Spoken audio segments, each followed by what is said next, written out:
Hello dear students, मेरा नाम है इंद्रजीत सिंह और हम मिल रहे हैं हमारे अपने चैनल साउथ सिटी पीसीएमबी पर। यहाँ हम कर रहे हैं क्लास 10th आईसीएसई और क्लास 12th आईएससी बोर्ड के year long lecture series revision के टाइम में एग्जॉस्टिव कोर्स की कवरेज और बहुत सारे प्रॉब्लम सेशंस, यानी कि हर चैप्टर की बहुत सारी प्रॉब्लम्स अलग सेशंस में होंगी और थ्योरी का कॉन्सेप्ट अलग तरह से पढ़ाया जाएगा।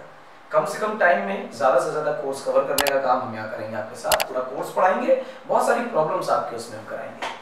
फिलहाल क्लास 10 ध्यान रखिएगा बच्चों, आईसीएसई बोर्ड के कंटेंट को लेकर चल रहा है हमारा चैनल, हमारा कोर्स।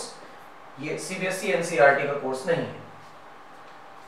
चैप्टर का नाम साउंड है और बेसिक टर्म्स, डेफिनेशंस और स्पीड ऑफ वेव, एक छोटा सा कॉन्सेप्ट है कि स्पीड ऑफ वेव किन किन फैक्टर्स पे डिपेंड करती है।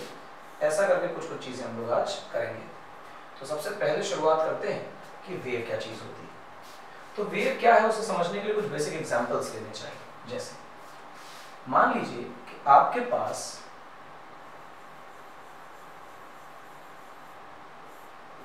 एक स्प्रिंग दी गई है और स्प्रिंग के ऊपर एक ब्लॉक रखा हुआ है। ये ब्लॉक m मास का है। इस पर आपने पहले एक रस्सी बांध रखी थी। इसको डॉटेड क्यों बना रहे हैं हम बताते हैं। फिर इस स्प्रिंग को, इस ब्लॉक को नीचे कंप्रेस किया और कंप्रेस करके रिलीज किया, जिससे ये स्प्रिंग ब्लॉक सिस्टम आपको ऊपर नीचे ऑसिलेट करता हुआ दिखाई देगा। तो ये यहाँ भी नीचे आएगा इस तरह, और इसके ऊपर नीचे ऑसिलेट करने की वजह से आप पाओगे कि जो रस्सी है वो कुछ इस तरह से शेप में दिखने लग जाएगी। हालांकि मैं जो ये पीक्स और वैलीज बना रहा हूँ ये स्टैटिक है, रुकी हुई आगे चलती दिखाई नहीं दे रही है, बट इनमें से हर पोजीशन आपको आगे की तरफ चलती हुई दिखाई देगी। और ये जो पैटर्न आगे जा रहा है हम कहते हैं कि वेव आगे जा रही है with some constant velocity called as v। कोई प्रॉब्लम नहीं हो क्या रहा है, बहुत ध्यान से देखना कि हमारा पहला पार्टिकल ऑसिलेट कर रहा है। जो पार्टिकल ऑसिलेट करता है, इस तरह के पार्टिकल को हम नाम देते हैं बेटा सोर्स। क्या नाम देते हैं? सोर्स नाम देते हैं। तो हमारा सोर्स ऑसिलेट कर रहा है, वो सोर्स ऑसिलेट कर रहा है और अगले पार्टिकल से अटैच्ड है, और जो ये इस पार्टिकल से अटैच्ड है तो लॉजिकली इस पे फोर्स लगा के इसे भी ऑसिलेट कराएगा, इसे भी मूव कराएगा। ये अपने अगले वाले से अटैच्ड है तो ये उसे भी मूव कराएगा। ये अपने अगले वाले से अटैच्ड है, उसे भी मूव कराएगा। ये अपने अगले वाले से अटैच्ड है तो ये आगे वाले को मूव कराएगा। ये अपने आगे वाले को मूव कराएगा। ये अपने आगे वाले को मूव कराएगा। ये अपने आगे वाले को मूव कराएगा। ये अपने आगे वाले को मूव कराएगा, and so on so on so on. सारे पार्टिकल्स अपने नेक्स्ट जुड़े हुए पार्टिकल को मूव कराएंगे। पहले रस्सी के सारे पार्टिकल्स रुके हुए थे, वो चल नहीं रहे थे, लेकिन मेरे ब्लॉक ने जब चलना शुरू किया तो ब्लॉक ने काइनेटिक एनर्जी गेन करी, हमने उसे दी, हिलाया डुलाया। जो एनर्जी हमने उसे दी उसमें से कुछ पोर्शन ऑफ एनर्जी उसने अपने अगले पार्टिकल को दे दी। क्यों? क्योंकि उसे पकड़ के वो हिलाया, और जो एनर्जी अगले वाले को मिल रही है वो उस एनर्जी को अगले वाले पार्टिकल को दे रहा है, और अगला वाला अपने अगले वाले पार्टिकल को दे रहा है, अपना वाला अपने अगले वाले पार्टिकल को दे रहा है, नेक्स्ट वाला अपने नेक्स्ट को दे रहा है, नेक्स्ट वाला अपने नेक्स्ट को दे रहा है, सो ऑन सो ऑन। और ये जो एनर्जी और मोमेंटम है, क्योंकि मोशन आ रहा है तो एनर्जी और मोमेंटम आगे ट्रांसफर हो रहा है। एनर्जी एंड मोमेंटम, एनर्जी और मोमेंटम आगे की तरफ ट्रांसफर हो रहा है। बहुत बढ़िया लगा। और ये जो चीज है, ध्यान से देखे बेटा कि अगर ये पार्टिकल है, ये मेरी रस्सी का कोई पार्टिकल है, अगर मैं कहूं कि क्या ये चल रहा है तो आपका जवाब होना चाहिए कि सर ये चल नहीं रहा है। ये पार्टिकल तो सिर्फ नीचे आ रहा है और ऊपर जा रहा है। यानी हमारा जो पार्टिकल हम दिखा रहे हैं अभी आपको, ये पार्टिकल थोड़ा बदतमीजी कर रहा है और अपनी ही जगह पे सिर्फ ऑसिलेट कर रहा है, कहीं मूव करके जा नहीं रहा, ट्रेवल नहीं कर रहा। ये नीचे आ जाता है, जैसे बना रहे हैं आपके लिए एरो, और ऊपर चला जाता है। ये काम हमारा एक पार्टिकल कर रहा है, कभी भी आगे नहीं जा रहा। तो पार्टिकल का डिस्प्लेसमेंट नहीं हो रहा, पार्टिकल आगे की तरफ ट्रेवल नहीं कर रहा। हो क्या रहा है कि नेक्स्ट स्टेज पर क्या होगा, तो ध्यान से देखिएगा इस केस को।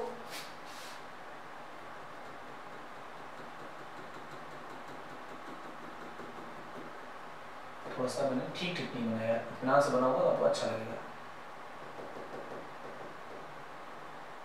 देखिए नेक्स्ट स्टेप पे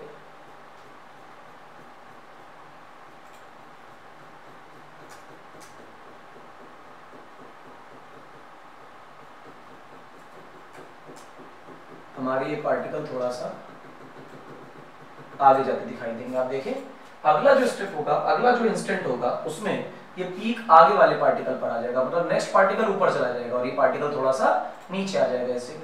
तो ये पार्टिकल अपनी जगह पे ऑसिलेट कर रहे हैं और जो पीक पोजीशन आपको नजर आ रही थी वो अब आगे और आगे और आगे और आगे ट्रांसफर होती दिखाई देगी। इससे एक बात मालूम चलती है कि ये जो पीक होने का जो डिजाइन है, ये डिजाइन आगे की तरफ ट्रेवल हो रहा है लेकिन पार्टिकल आगे ट्रेवल नहीं हो रहा। तो ये सब करके हम कर क्या ले रहे हैं, एनर्जी और मोमेंटम को पार्टिकल बाय पार्टिकल आगे ट्रेवल करा रहे हैं, जिसमें पार्टिकल खुद ट्रेवल नहीं कर रहा जबकि पार्टिकल सिर्फ और सिर्फ ऑसिलेट कर रहा है। तो अब मैं पूछूंगी तुमसे पार्टिकल क्या कर रहा था, तुम्हारा जवाब होना चाहिए कि सर जो पार्टिकल है वो सिर्फ ऑसिलेट कर रहा है, सिर्फ ऑसिलेट कर रहा है अबाउट द मीन पोजीशन। ये भी इंपॉर्टेंट है।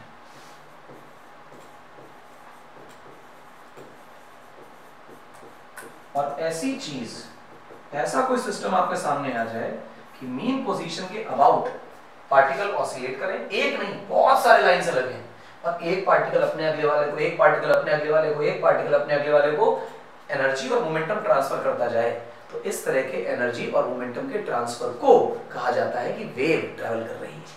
अच्छा, परिभाषा बनाई जाए इसकी।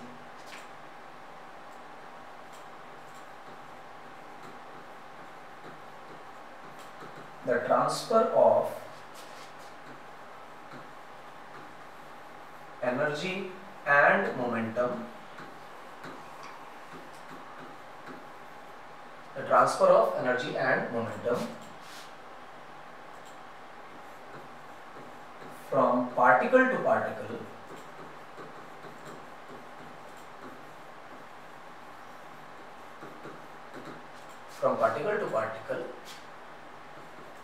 in a medium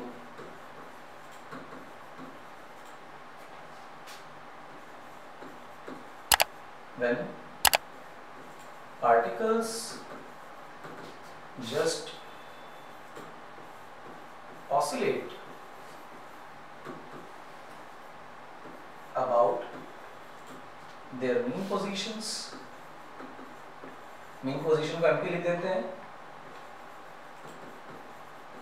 without actual displacement,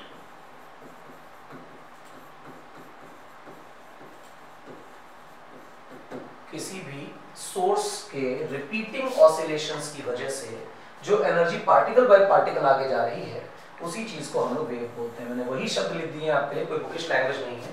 the transfer of energy and momentum from particle to particle, एक पार्टिकल से दूसरे पार्टिकल में एनर्जी मोमेंटम ट्रांसफर हो रहा है किसी मीडियम में, जबकि पार्टिकल हमारे सिर्फ ऑसिलेट कर रहे हैं अबाउट देयर मीन पोजीशन और पार्टिकल का कोई नेट डिस्प्लेसमेंट नहीं आ रहा, पार्टिकल ओवरऑल डिस्प्लेसमेंट सफर नहीं कर रहे। तो एक बात तो ये कि वेव में एनर्जी और मोमेंटम का ट्रांसफर होता है। तुरंत पता चला कि वेव में सर एनर्जी ट्रांसफर होती है, मोमेंटम ट्रांसफर होता है, पार्टिकल ट्रेवल नहीं करते। तो वेव में हमें लिखना चाहिए कि पार्टिकल ट्रेवल नहीं करते, पार्टिकल ट्रेवल नहीं करते, पार्टिकल कभी ट्रेवल नहीं करते। कौन करता है? एनर्जी और मोमेंटम। पार्टिकल क्या करते हैं? पार्टिकल ऑसिलेट करते हैं, ठीक, और एक्चुअल डिस्प्लेसमेंट नहीं होता है। ये बातें आपको बतानी जरूरी है। इनमें एक और बात है कि ये एनर्जी का जो ट्रांसफर है वो रिपीटिंग ऑसिलेशन से ही होना चाहिए, इसीलिए मैंने वहां पे ऑसिलेट शब्द लिखा है। आप इसी का अगर प्रोटोटाइप बनाना चाहो, कुछ और डिजाइन तय करना चाहो कि वेव का तुम कुछ और चीज समझेंगे, तो इसके इस तरह समझ सकते हो कि मान लो एक टिकट विंडो है इस तरह से, और यहाँ पे बहुत सारे लोग लाइन लगाकर खड़े हैं, एक नहीं बहुत सारे हैं,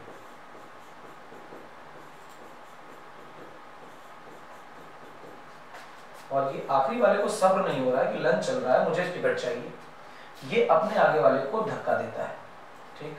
जो जर्क देगा हम इस चीज को डिस्टरबेंस बोलेंगे, यानी हमारा सोर्स पार्टिकल डिस्टर्ब हुआ, डिस्टर्बेंस क्रिएट हुआ। तो ये हिलेगा तो ये अपने आगे वाले पे गिरेगा, तो ये इसको धक्का देगा, ये आगे वाले को धक्का देगा, ये आगे वाले को धक्का देगा, ये आगे वाले को धक्का देगा, ये आगे वाले को धक्का देगा, और ये विंडो के अंदर हाथ लेके चले जाएंगे, भैया टिकट दे तो बहुत देर हो गई। कुल मिला के हुआ ये कि जो डिस्टर्बेंस है वो बेसिकली हमारी काइनेटिक एनर्जी है जो फोर्स लगाकर हम इसे दे रहे हैं। तो हम कहेंगे ये जो काइनेटिक एनर्जी है वो आगे की तरफ ट्रेवल कर रही है, यानी कि काइनेटिक एनर्जी एक पार्टिकल से दूसरे पार्टिकल की तरफ जा रही है, जिसमें पार्टिकल ये वाला सोर्स खुद चल के आगे नहीं आ रहा, ये खुद चल के आगे नहीं आ रहा, ये खुद चल के आगे नहीं आ रहा, लेकिन इस फर्स्ट पार्टिकल से इस आई होप 7th पार्टिकल तक एनर्जी पहुंच गई। अब ये काम अगर ये फिर पीछे जाए और फिर आगे वाले को धक्का दें, ये भी पीछे जाएंगे और आगे वाले को धक्का देंगे, फिर ये भी पीछे जाएंगे और आगे वाले को धक्का देंगे, फिर ये भी पीछे जाएंगे और आगे वाले को धक्का देंगे। एंड इसी तरह अगर ये बार बार टू एंड फ्रो मोशन करने लग जाएं, तो टू एंड फ्रो मोशन करने की वजह से ये एनर्जी आगे चलती रहेगी और रिपीट होता रहेगा। तो एक बार गई थी तो शायद तुम वेव ना बोलो, लेकिन अगर बार बार होने लग जाएगा तो आपको वेव का पैटर्न सा दिखाई देने लग जाएगा। ये वो एग्जांपल है जिसमें रस्सी का शेप दिखाई नहीं देता, पर फिर भी ये वेव ही है, कुछ और नहीं। वेव में दो बातें पढ़ने के लिए बड़ी इंपॉर्टेंट है। पहला, वेव का प्रोपगेशन। क्या चीज बेटा? वेव का प्रोपगेशन। और दूसरा, पार्टिकल का ऑसिलेशन।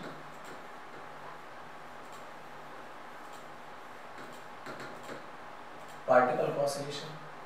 क्लियर है मेरी बात? जवाब है हाँ। पार्टिकल का ऑसिलेशन क्या चीज है उसको बहुत ध्यान से सुनना तो समझ में आएगा। मैं तुमको जो बताना चाह रहा हूँ इंपॉर्टेंट बात है। मान लो ये पार्टिकल है जैसे तुम गौर से देख रहे हो, मैंने येलो कलर लिया इसके लिए, take this particle as the reference. और ये पार्टिकल तो अपने मेन पोजीशन पे सिर्फ ऑसिलेट कर रहा है, यानी ये ऊपर जा रहा है, नीचे आ रहा है, ऊपर जा रहा है, नीचे आ रहा है, ऊपर जा रहा है, नीचे आ रहा है, जैसे हाँ चल रहा है वैसे पार्टिकल चल रहा है। मेरा सोर्स जो है वो x = 0 पर मौजूद है, और x = 0 से x = x पर ये मेरा पार्टिकल मौजूद है। और जो मेरा पार्टिकल x = x पे आ गया, तो बेसिकली मेरे एक पार्टिकल को देखने के लिए जो x तुमने बनाया है, इसकी दूरी को x लिख दिया है, तो लॉजिकली ये x फिक्स हो चुका है। और इस पार्टिकल का जो y एक्सिस में डिस्प्लेसमेंट है, उस डिस्प्लेसमेंट को टाइम के साथ अगर पढ़ा जाए तो हम कहेंगे ऑसिलेशन पढ़ रहे हैं। इसकी बजाय अगर चलती हुई वेव की फोटो खींच ली जाए, जैसे फोटो बनी हुई है आपके सामने, वेव तो चल नहीं रही, तो ये फोटो खिंच गई यानी टाइम को कांस्टेंट कर दिया गया, फिक्स कर दिया गया। ऐसे समय पे सारे पार्टिकल्स को देख लेना कहलाता है कि हम वेव देख रहे हैं। टाइम रोक दो तो वेव की पिक्चर दिख जाएगी, टाइम चलाओ और x कांस्टेंट कर दो, यानी एक पार्टिकल को पकड़ लो तो सिर्फ ऑसिलेशन दिखाई देगा। और हम ये दोनों चीजें आपके सामने पेश करेंगे। सबसे पहले ध्यान से देखिए, ग्राफ बनाया आपके लिए। दो तरह के बेटा ग्राफ बनते हैं। तो पहले तो हम बनाएंगे बेटा y और x ग्राफ, ठीक, और दूसरा हम बनाएंगे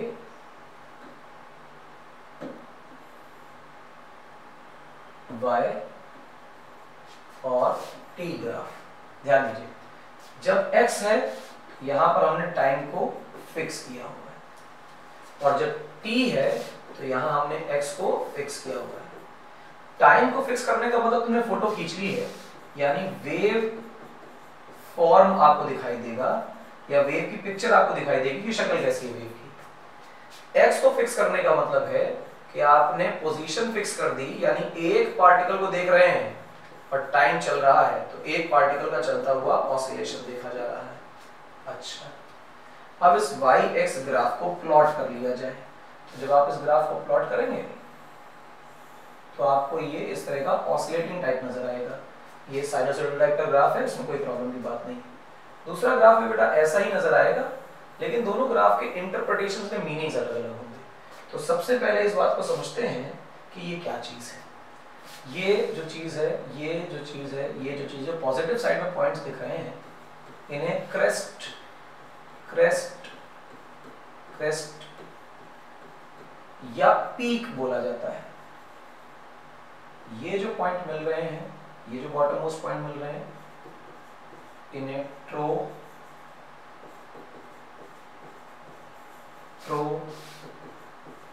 या ट्रो बोला जाता है, और इसके अलावा इसे वैली भी बोलते हैं।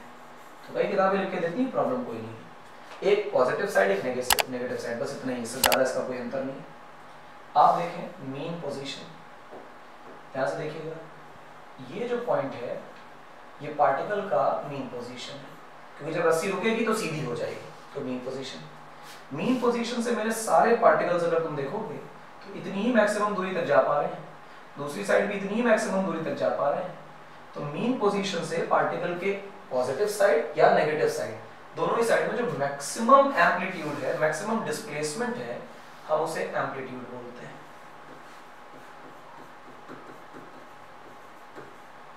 क्या बोल रहे हैं बेटा? Amplitude.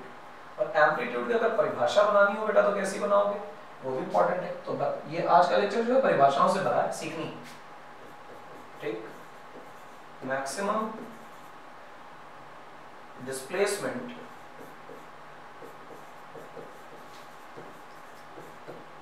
Of particle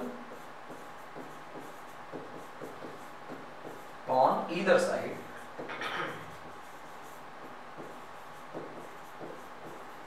of mean position. Mean position के दोनों तरफ, चाहे पॉजिटिव चाहे नेगेटिव, जो मैक्सिमम डिस्प्लेसमेंट है वो एम्पलीट्यूड कहलाता है, और एम्पलीट्यूड का सिंबल सिंपल कैपिटल ए होता है। अच्छा, यानी नीचे की तरफ भी कैपिटल ए है, जवाब है हाँ, ये भी कैपिटल ए है, और बेटा ये भी कैपिटल ए है। अच्छा, बहुत बढ़िया। अब अगर हम देखें तो कुछ चीजें आपको नजर आनी चाहिए, वो क्या है? ये है क्रेस्ट से क्रेस्ट की दूरी। क्या बोला गया? क्रेस्ट से क्रेस्ट की दूरी, लेकिन कंजर्वेटिव क्रेस्ट है। इसी प्रकार से यहां भी आपको क्रेस्ट नजर आ रहे हैं, अरे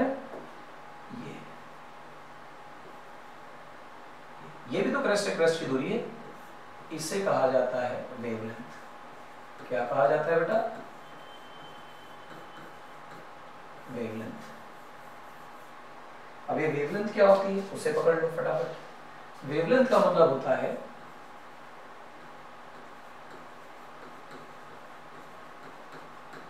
separation between two consecutive peaks और वैलीज। मतलब ये कि अगर आप पीक से पीक की दूरी लेना चाहते हैं तो भी वेवलेंथ है, और अगर आप वैली से वैली की दूरी लेना चाहते हैं तो बेटा वो भी वेवलेंथ ही है, ठीक। ये भी लैम्डा ही है, इसे आप लैम्डा ही कहिए, सिंबल बेटा इसका लैम्डा होगा। अच्छा साहब, वेवलेंथ की एक और बढ़िया परिभाषा है, मैं आपको वो भी बताना चाहता हूँ, इंपॉर्टेंट है, सुननी चाहिए। क्या?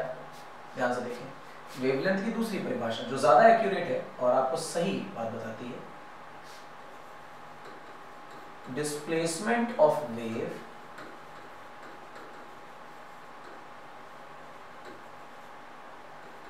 In one period of oscillation.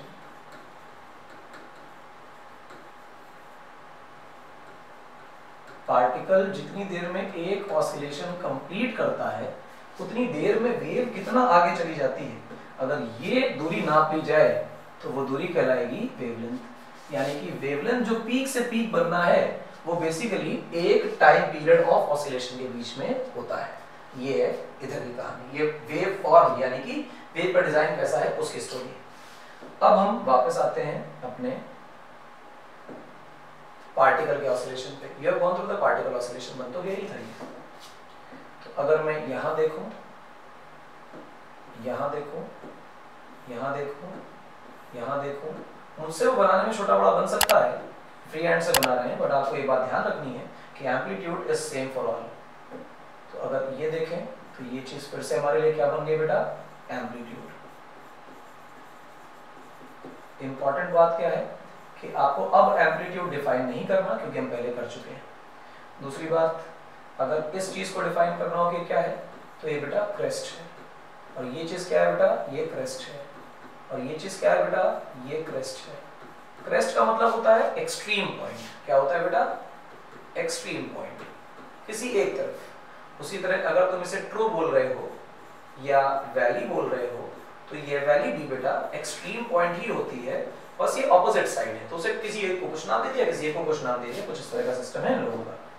तो अगर इन दोनों के बीच की दूरी देखेंगे तो ये बेटा इस बार वेवलेंथ नहीं बनेगी, क्योंकि यहाँ ग्राफ टाइम का है, तो ये जो चीज निकल कर आएगी it will be time period.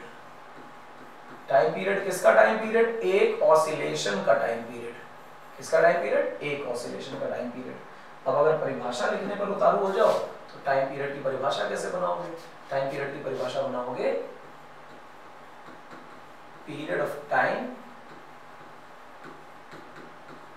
in which one oscillation is completed। उतना टाइम जितनी देर में पार्टिकल का एक ऑसिलेशन कंप्लीट होता है उसे हम नाम देते हैं टाइम पीरियड। और वाईटी ग्राफ में अगर आप क्रेस्ट से क्रेस्ट या दूसरा ट्रो से ट्रो निकालते हैं तो भी ये आपको टाइम पीरियड ही प्रोवाइड करने वाला है। ये कुछ बेसिक आइडिया है। अच्छा, ये वेव की छोटी मोटी बातें हैं, जवाब है बड़ी खूबसूरत बातें, अच्छा लिखा होगा, इसी तरह लिख लेंगे, एक पेज में सारा कवर हो जाएगा। ये वेव करेक्ट है। अब वेव में और कुछ बातें देखो, ध्यान सुनना। कहा गया कि वेव में वेव की स्पीड कुछ थी, वेव की कुछ वेवलेंथ थी, ठीक, और वेव का कुछ पीरियड ऑफ ऑसिलेशन था।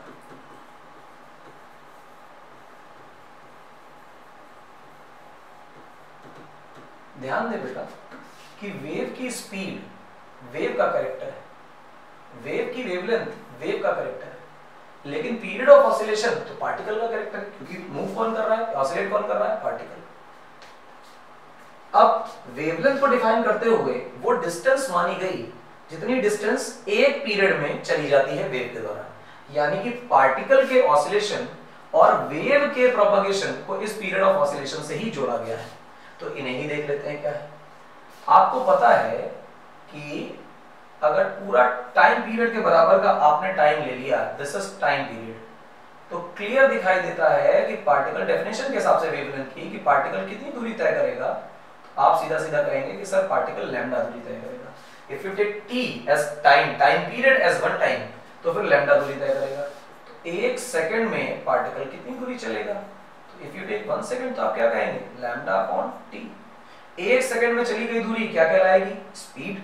तो बेसिक आइडिया ये है कि if I take this and define, क्योंकि हमने लिखा क्या है, ये हमने लिखा है डिस्टेंस ट्रेवल्ड बाय वेव, क्या लिखा, distance travelled by wave in 1 second, एक सेकंड में चली गई दूरी कितनी ज्यादा है। अच्छा, ये पूरी चीज लिखी गई। और ये चीज ऊपर कैसे बना ली थी तुमने, ऐसे बना ली थी कि हमें पता है कि लैम्डा की परिभाषा ये है कि लैम्डा दूरी तब चली जाएगी जब समय कितना लगेगा, कैपिटल टी। तो हमने कैपिटल टी टाइम लिया और लैम्डा दूरी लिखी और कैपिटल टी से डिवाइड कर दिया, तो एक सेकंड में चली गई दूरी आ गई। पर distance travelled by particle in 1 second को हम लोग लिख देते हैं बेटा, क्या चीज है ये स्पीड। तो आपने स्पीड बना दी, यानी कि स्पीड ऑफ वेव का फॉर्मूला बन गया लैम्डा अपॉन टी। एक नई चीज डिफाइन की जाती है वेव को लेकर के, और वो की जाती है फ्रीक्वेंसी। ये पार्टिकल के ऑसिलेशन का टर्म है।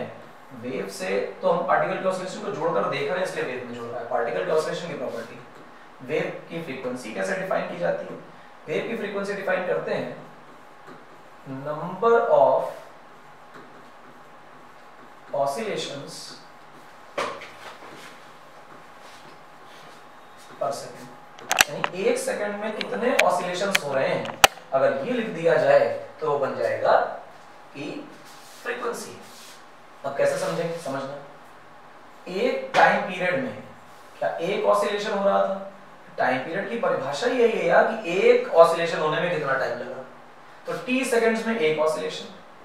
अगर यहाँ पर हम 1 सेकंड लेते तो क्या होता, यूनिटरी मेथड लगाओ बच्चों जरा, तुम कहोगे 1/t। एक सेकंड में होने वाले ऑसिलेशंस की संख्या, ये ऑसिलेशंस हो रहे हैं, लिखना भी जरूरी है वरना भूल जाओगे कि लिखा क्या था, ऑसिलेशंस। तो यहाँ पे क्या लिखोगे, यहाँ पे ऑसिलेशंस लिखोगे। ध्यान सुनना, एक सेकंड में होने वाले ऑसिलेशंस की संख्या आ गई कि नहीं आ गई, और तुम ध्यान से देखो एक सेकंड में होने वाले ऑसिलेशंस की संख्या वही तुमने क्या बोल रखा है, फ्रीक्वेंसी बोल रखा है। जो फ्रीक्वेंसी का फॉर्मूला है दैट बिकम्स 1/टाइम, तो ये तो सेकंड की पावर -1 बन जाएगा। और सेकंड की पावर -1 को तुम बचपन से पढ़ते आ रहे हो कि हर्ट्ज बोला जा रहा है, HZ सिंबल होता है, साइंटिस्ट के नाम पर है हेनरिक हर्ट्ज। ये हेनरिक हर्ट्ज। तो फ्रीक्वेंसी की वैल्यू भी आ चुकी है और तुम्हारे पास v का फॉर्मूला भी है λ/t, पर 1/t को तो फ्रीक्वेंसी बोल सकते हो, तो वो f लैम्डा में कन्वर्ट हो गया। वेव चाहे लाइट की हो, चाहे साउंड हो और चाहे कोई भी वेव हो, आप पाएंगे कि वेव का ये फॉर्मूला दुनिया की हर वेव पर ना सिर्फ जी जान से लगता है बल्कि बहुत ज्यादा यूजफुल भी होता है, क्योंकि बहुत काम आएगा क्वेश्चंस को लगाने में। ये बन गया आपका वेव का सुपर डुपर हिट फॉर्मूला, और ये फॉर्मूला आपको याद रहना चाहिए, v = f लैम्डा। अच्छा साहब, ये सारी बातें हैं। अब क्या करें, v = f लैम्डा को ही ध्यान से देखो। v = f लैम्डा, ये आपके पास वेव की कुछ कैरेक्टरिस्टिक थी। अब इस वेव की प्रॉपर्टीज में से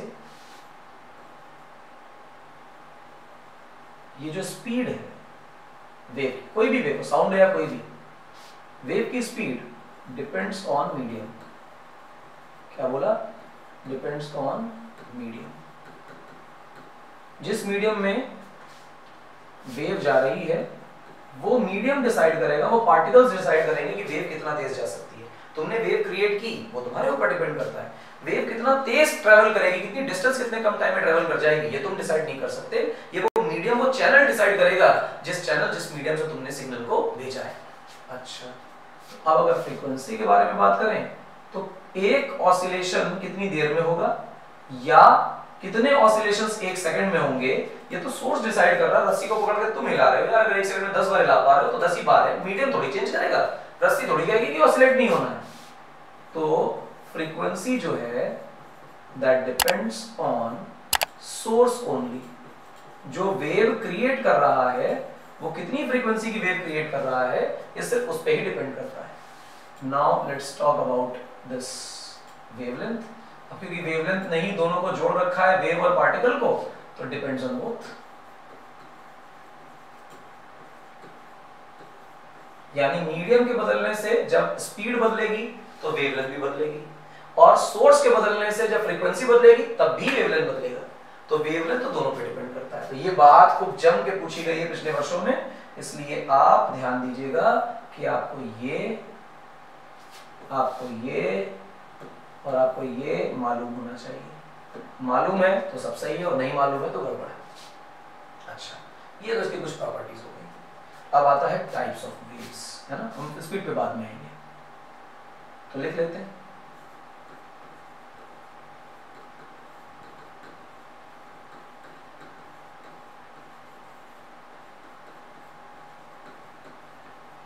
क्लासिफिकेशन ऑफ वेव्स।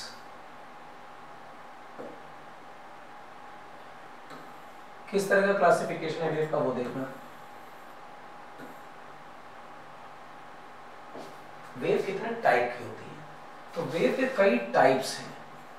कैसे टाइप्स हैं? क्लासिफाई करने के अलग अलग तरीके हैं। पार्टिकल ऑसिलेशन के सेंस से देखो तो वेव अलग तरह से डिफाइन की जाएगी। मीडियम के सेंस से देखो तो वेव अलग तरह से डिफाइन की जाएगी। यहाँ पर लिखते हैं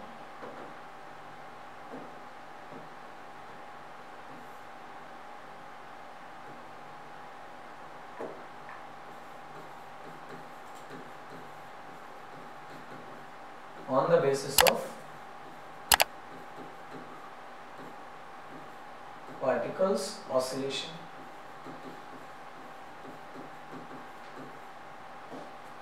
और यहां क्या लिखते हैं?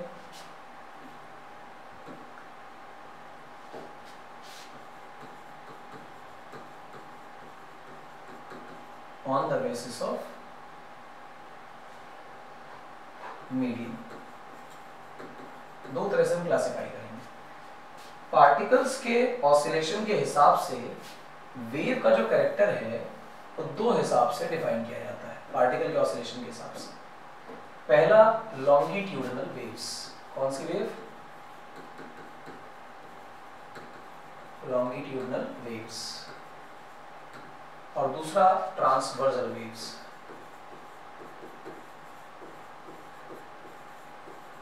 ध्यान दीजिएगा, लॉन्गिट्यूडिनल वेव्स और ट्रांसवर्सल वेव्स। क्या होती हैं लॉन्गिट्यूडिनल और क्या होती हैं ट्रांसवर्सल वेव्स? वो जानना जरूरी है।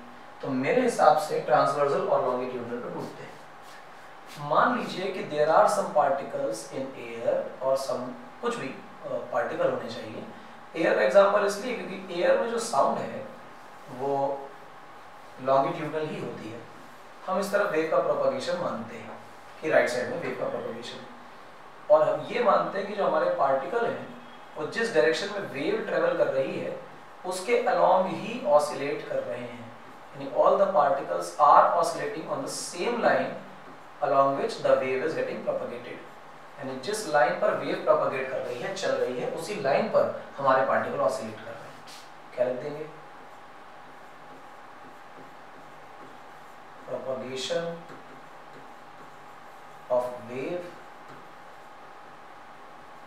is along same line of oscillation of particles।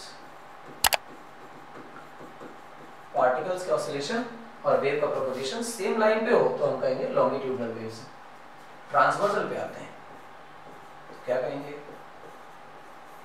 propagation of wave is perpendicular to oscillation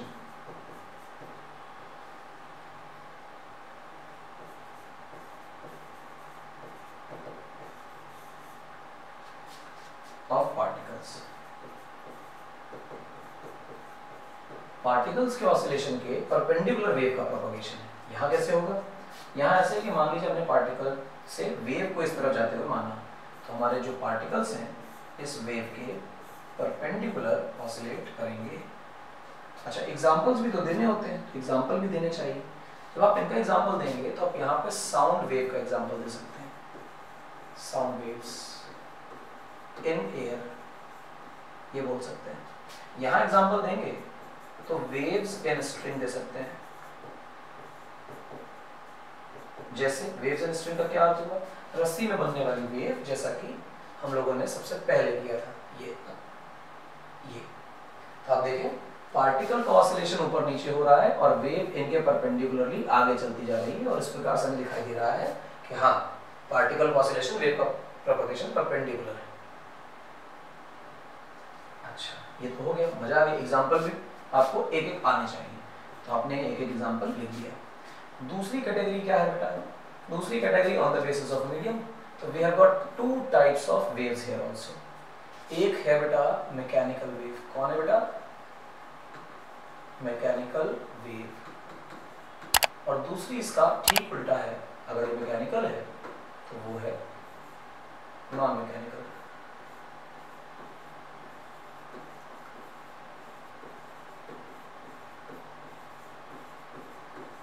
non mechanical wave. अब सर ये मैकेनिकल वेव और नॉन मैकेनिकल वेव क्या होती हैं? तो मैकेनिकल वेव वो है जिनको चलने के लिए मीडियम की आवश्यकता है। If you create vacuum somewhere तो उस वैक्यूम में वो वेव ट्रेवल ना कर पाए। अगर वैक्यूम में वेव ट्रेवल कर पाती है तो वो नॉन मैकेनिकल है, और वैक्यूम होते ही वेव का प्रोपगेशन बंद हो जाता है तो हम कहेंगे वो मैकेनिकल टाइप की। यानी चलने के लिए जिन्हें पार्टिकल की आवश्यकता है, वेव चलेगी तब जब बहुत सारे पार्टिकल रास्ते में होंगे और एक पार्टिकल से दूसरे पार्टिकल पर एनर्जी ट्रांसफर होगी, ऐसी चलने वाली वेव को मैकेनिकल वेव कहा जाता है। तो हम क्या कहेंगे? Requires medium to propagate. Medium चाहिए चलने के लिए। नॉन मैकेनिकल वेव्स क्या है? Do not need any medium to propagate। propagate मतलब होता है आगे बढ़ना। प्रोपगेशन के लिए इन्हें मीडियम की जरूरत नहीं है, आगे बढ़ने के लिए इन्हें मीडियम की जरूरत नहीं है। इनमें जरा एग्जांपल भी दे दीजिए सर, तब तो मजा आएगा। बिना एग्जांपल कैसे बात बनेगी? इनके एग्जांपल में आपको लिखना चाहिए इलेक्ट्रोमैग्नेटिक वेव्स। जैसा चैप्टर 6 में हम पढ़कर आए हैं ना, वो चैप्टर 6 वाला पूरा स्पेक्ट्रम इलेक्ट्रोमैग्नेटिक वेव्स है। जैसे हमारे पास रेडियो वेव्स आती हैं, जैसे हमारे पास माइक्रोवेव्स आती हैं, है? जैसे हमारे पास इंफ्रारेड आती है, जैसे हमारे पास विबग्योर आता है, जैसे हमारे पास अल्ट्रावायलेट आती है, जैसे हमारे पास एक्सरे आती है और गामा रे आती है। ये सब इलेक्ट्रोमैग्नेटिक वेव्स कहलाती हैं। और इन सारी वेव्स को चलने के लिए मीडियम की कोई आवश्यकता नहीं होती है। इसमें पार्टिकल ऑसिलेट नहीं करते हैं, इसमें इलेक्ट्रिक और मैग्नेटिक फील्ड्स ऑसिलेट करती हैं। और इलेक्ट्रिक और मैग्नेटिक फील्ड्स कैसे ऑसिलेट करती हैं, ये बात हम आपको चैप्टर 6 में स्पेक्ट्रम में डिटेल में पढ़ा चुके हैं। अच्छा, तो मैकेनिकल वेव के बारे में बता दो, कोई भी एग्जांपल ले लो। All waves other than electromagnetic waves. Electromagnetic waves इन नीचे वाली EMW को छोड़कर जितनी वेव्स आप दुनिया में देखोगे वो सारी वेव्स सिर्फ और सिर्फ मैकेनिकल टाइप की ही होती हैं, मैकेनिकल वेव्स ही होती हैं।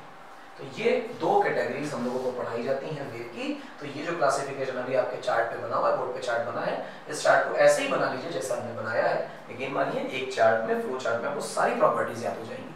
आप इस चार्ट को देखेंगे, लगभग 5-5, 7-7 पॉइंट सारे बातों के लिए आप लिख पाएंगे। अच्छा सा, बहुत बढ़िया। अगली बात बताओ, क्या बता रहे हो? अब एक चीज ध्यान दो कि जब हमने स्पीड ऑफ साउंड के बारे में पढ़ा था, है ना, या स्पीड ऑफ वेव के बारे में पढ़ा था,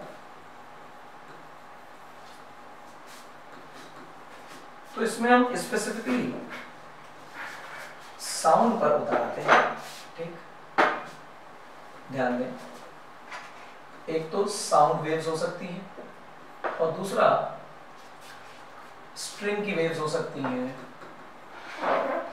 स्प्रिंग की वेव्स हो सकती हैं, है ना, ये सारी वेव्स भी हो सकती हैं। तो कुछ बेसिक आइडिया है, मैं आपको बताना चाहता हूँ। अगर हम साउंड, ये स्ट्रिंग की बातें कर लेते हैं, चलिए पहले, है ना, फिर साउंड की बातें करेंगे। Waves and string. तो स्ट्रिंग में कब वेव चलेगी? तो चलेगी तब बेटा जब आपके पास एक स्ट्रिंग है इस तरह से, और आप इस बात को देख पाएंगे कि जो हमारी वेव है कैसे चलेगी। अब समझिए, यहाँ छोटा सा हमने बॉक्स टांग दिया, इस बॉक्स को थोड़ा सा ऑसिलेट करा दिया इस तरह से, और तुमने पाया कि यहाँ पे एक जर्क तैयार हो गया, यानी एक डिस्टरबेंस तैयार हो गया, और वो डिस्टरबेंस आगे की तरफ ट्रेवल करता जाएगा, और ये जिस स्पीड से ट्रेवल करेगा वो कहलाएगी wave of speed of wave. अभी दो बातों पे डिपेंड करती है, कितना टाइट तुमने धागे को रखा है और कितना भारी तुमने पार्टिकल लिया है। एक चीज है जिसे बोला जाता है म्यू। म्यू का मतलब होता है मास पर यूनिट लेंथ ऑफ स्ट्रिंग। जो स्ट्रिंग तुमने ली है वो स्ट्रिंग कितनी टोटल भारी है इससे मतलब नहीं, 1 मीटर धागे की लंबाई कितनी है इससे मतलब है। यानी एक मोटी रस्सी लो, पतली रस्सी को, मोटी वाली ज्यादा भारी होगी, पतली वाली हल्की होगी। पर मोटी रस्सी छोटी सी लो और पतली रस्सी बहुत बड़ी ले लो तो वेट ज्यादा हो सकता है। लेकिन हम क्या कह रहे हैं, दोनों की लेंथ बराबर लो, फिर कौन भारी है। तो इसके लिए कहा गया कि मास पर यूनिट लेंथ निकाल लो, म्यू बोला गया। तो जो वेव की स्पीड है उसका फॉर्मूला है, 11th क्लास में जब आप ओलंपियाड की तैयारी करते हैं तो वहां आपको पढ़ाया जाता है। बोर्ड के सिलेबस में भी ये नहीं है, तो क्योंकि 11th क्लास के सिलेबस में भी नहीं है तो 10th में डिस्कस करना थोड़ा सा ट्रिकी और डिफिकल्ट हो जाएगा। इसलिए ये फॉर्मूला मैं आपको बता देता हूँ, under root tension upon mu. कहने का अर्थ क्या है कि जितना ज्यादा रस्सी को टाइट रखोगे, टेंशन बढ़ा दोगे, उतनी ज्यादा स्पीड हो जाएगी। यानी बहुत भारी ले आओ, टाइट हो जाएगी रस्सी, टाइट हो जाएगी तो स्पीड बढ़ जाएगी। रस्सी जितनी पतली हल्की लोगे तो म्यू कम हो जाएगा, म्यू के कम होने से स्पीड बढ़ जाएगी। ये रस्सी में वेव की स्पीड का बेसिक फंडामेंटल फॉर्मूला है। अच्छा सर, अगर ये फंडामेंटल फॉर्मूला था, लेकिन ये तो रस्सी में था ना, कहीं और भी तो कुछ होता है। तो जहां जहां होता है वहां थोड़ी थोड़ी सी और बातें बताते हैं। जो मेन कहानी है वो बेटा साउंड की है। किसकी है? साउंड की। अब साउंड एज वेव हम थोड़ा सा काम करते हैं इस पे। तो साउंड जो है वो 3 तरह के मीडियम्स में ट्रेवल कर सकता है, यानी गैस में भी ट्रेवल कर सकता है, साउंड लिक्विड में भी ट्रेवल कर सकता है, और साउंड सॉलिड्स में भी ट्रेवल कर सकता है। ये बड़ा इंपॉर्टेंट है। साउंड गैस, लिक्विड, सॉलिड तीनों में ट्रेवल कर सकता है। कहां स्पीड ज्यादा कहां कम होती है? सॉलिड में फास्टेस्ट साउंड ट्रेवल करता है, गैसेस में स्लोवेस्ट ट्रेवल करता है, और लिक्विड में आप सबको पता है कि फिर इंटरमीडिएट ही बचा।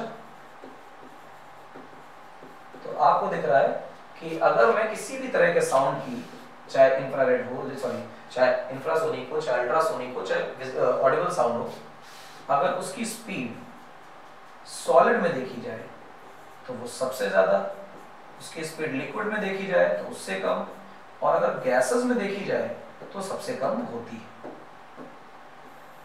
मेरे हिसाब से बात क्लियर होनी चाहिए। बड़ा सस्ता सा कॉन्सेप्ट है, आपको आना चाहिए। अब सॉलिड्स में बातें करते हैं, अगर साउंड की स्पीड का फॉर्मूला क्या होता है? Speed of sound, speed of sound कई कई जगहों पे लिखा जा सकता है, जैसे in solids.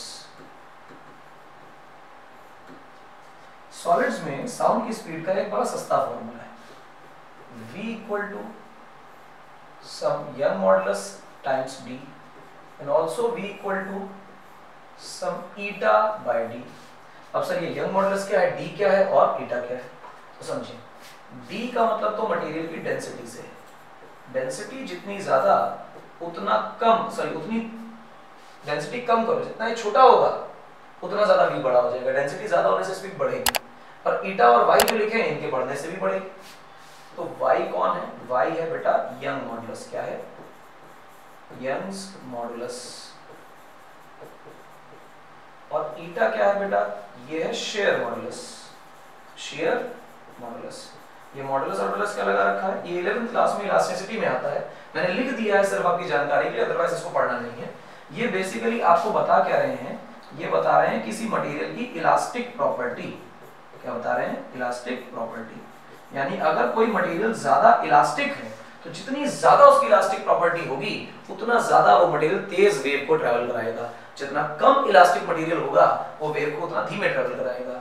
As you all know कि सॉलिड ज्यादा इलास्टिक होते हैं लिक्विड से, और लिक्विड्स और ज्यादा इलास्टिक होते हैं गैसेस से। तो सॉलिड्स में वेव ज्यादा तेज दौड़ती है, साउंड ज्यादा तेज दौड़ता है, लिक्विड्स में उससे कम और गैसेस में सबसे धीरे। अच्छा साहब, बहुत बढ़िया। लिक्विड्स में तो आ चुका है, सॉलिड्स में तो लिक्विड्स में भी आना चाहिए। तो इन चाहे लिक्विड्स कर लो और चाहे गैसेस कर लो, तो जो वेव की स्पीड का फॉर्मूला आपके लिए बेटा बनेगा वो बनेगा under root of b upon d। तो d तो फिर से बेटा हमारे लिए डेंसिटी ही है, कुछ नया टर्म नहीं है ये। और b जो है इसे हम कह रहे हैं बेटा बल्क मॉडुलस। ये क्या है भैया बल्क मॉडुलस? ये वही है, इलास्टिक प्रॉपर्टी बताने वाला आदमी है ये। पर पहले जो दो लोग लिखे थे इलास्टिक प्रॉपर्टी बताने के लिए, वो दो लोग सॉलिड्स में इलास्टिक प्रॉपर्टी बताते हैं, और बल्क मॉडुलस जो है b, ये गैसेस और लिक्विड्स में इलास्टिक प्रॉपर्टी बताता है। यानी जितना ज्यादा इलास्टिक हमारा लिक्विड या सॉलिड की गैस होगी उतना ज्यादा तेज हमारा जो साउंड है वो उस मीडियम में ट्रैवल करेगा। अगली बात आप ध्यान से सुनिए। इसमें एक आदमी है जिनका नाम है न्यूटन। क्या नाम है? न्यूटन। ऐसी कोई जगह नहीं जहां न्यूटन साहब ने टांग ना अड़ाई हो। न्यूटन्स फॉर्मूला करके एक चीज पढ़ी जाएगी। न्यूटन साहब ये सजेस्ट करते हैं कि साउंड इन एयर, क्या बोला? Sound in air is isothermal process.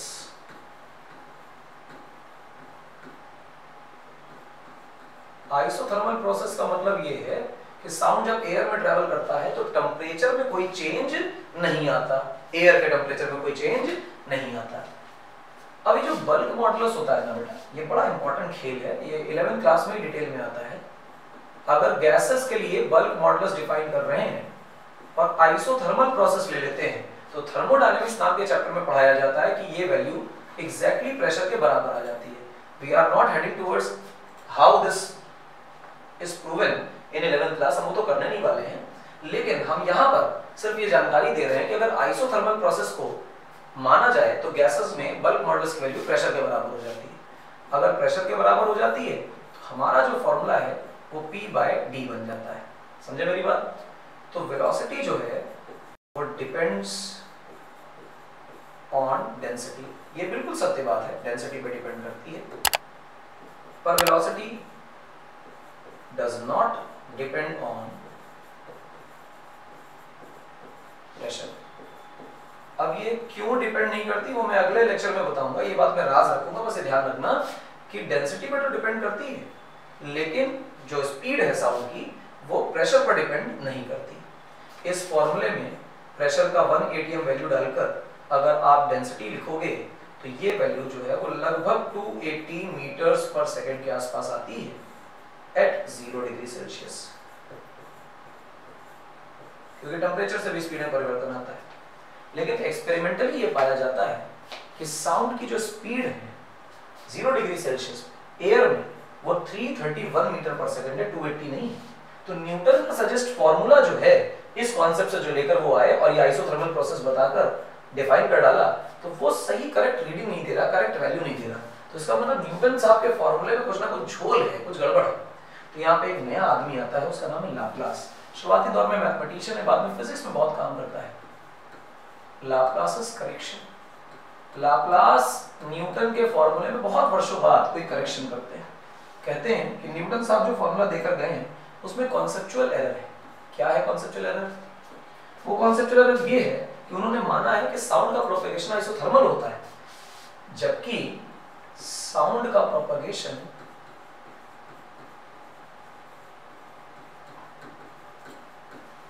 Is adiabatic. Sound का प्रोपेगेशन क्या है बेटा? एडियाबैटिक। अब ये एडियाबैटिक कौन सी चिड़िया है? एडियाबैटिक का मतलब होता है नो हीट एक्सचेंज। टेम्परेचर बढ़ जाए घट जाए मुझे फर्क नहीं पड़ता है, लेकिन हीट एक्सचेंज होनी नहीं चाहिए पार्टिकल्स के बीच में। और अगर उसी बल्क मॉडुलस को एडियाबैटिक प्रोसेस के लिए लिखा जाए तो ये गामा टाइम्स पी के बराबर होता है, जहां गामा एयर के लिए 1.4 वैल्यू रखता है। अब ऐसे में अगर speed of sound in air at 0 degree Celsius निकालोगे तो तुम्हारा लाप्लास फॉर्मूला बन जाएगा गामा पी बाय डी, और ये करने पर जो स्पीड का वैल्यू है वो लगभग 331 मीटर पर सेकंड ही निकल कर आ जाती है, जो एग्जैक्ट मैच कर जाती है एक्सपेरिमेंटल डेटा से, यानी कि जो रियल वैल्यू से मैच कर जाती है, जिससे हम कहते हैं कि लाप्लास साहब का फॉर्मूला जो है वो बिल्कुल करेक्ट है और न्यूटन का फॉर्मूला गड़बड़ था। ये बेसिक छोटा छोटा आइडिया मैंने आपको दिया है, किससे? स्पीड ऑफ साउंड, उनके बेसिक फॉर्मूलाज और बेसिक टर्म्स और डेफिनेशंस किसकी? वेव की। अब आगे चलकर हम रिफ्लेक्शन ऑफ साउंड करेंगे, साउंड की कुछ कैरेक्टरिस्टिक्स पढ़ेंगे, उसके बाद साउंड का रिफ्लेक्शन पढ़ेंगे जहां एको और रिवर्बरेशन नाम के कॉन्सेप्ट्स होंगे, उनकी प्रॉब्लम्स होंगी। तो बहुत सारी प्रॉब्लम्स करेंगे अगले लेक्चर में। आज लेक्चर काफी लंबा हो गया है, हम इसे खत्म करेंगे आज के लेक्चर को। Thanks for watching again and again. आज का लेक्चर बहुत अच्छा और बहुत काम सूदिंग लेक्चर है, आप इसे देखिएगा। कोर कॉन्सेप्ट्स इसमें आपको डिलीवर किए गए हैं, इन्हें आप अगर मन में बसा लेंगे तो आगे भी जो लेक्चर्स आएंगे साउंड के वो आपको स्मूथली समझ आएंगे और कॉन्सेप्ट क्लियर हो जाएंगे।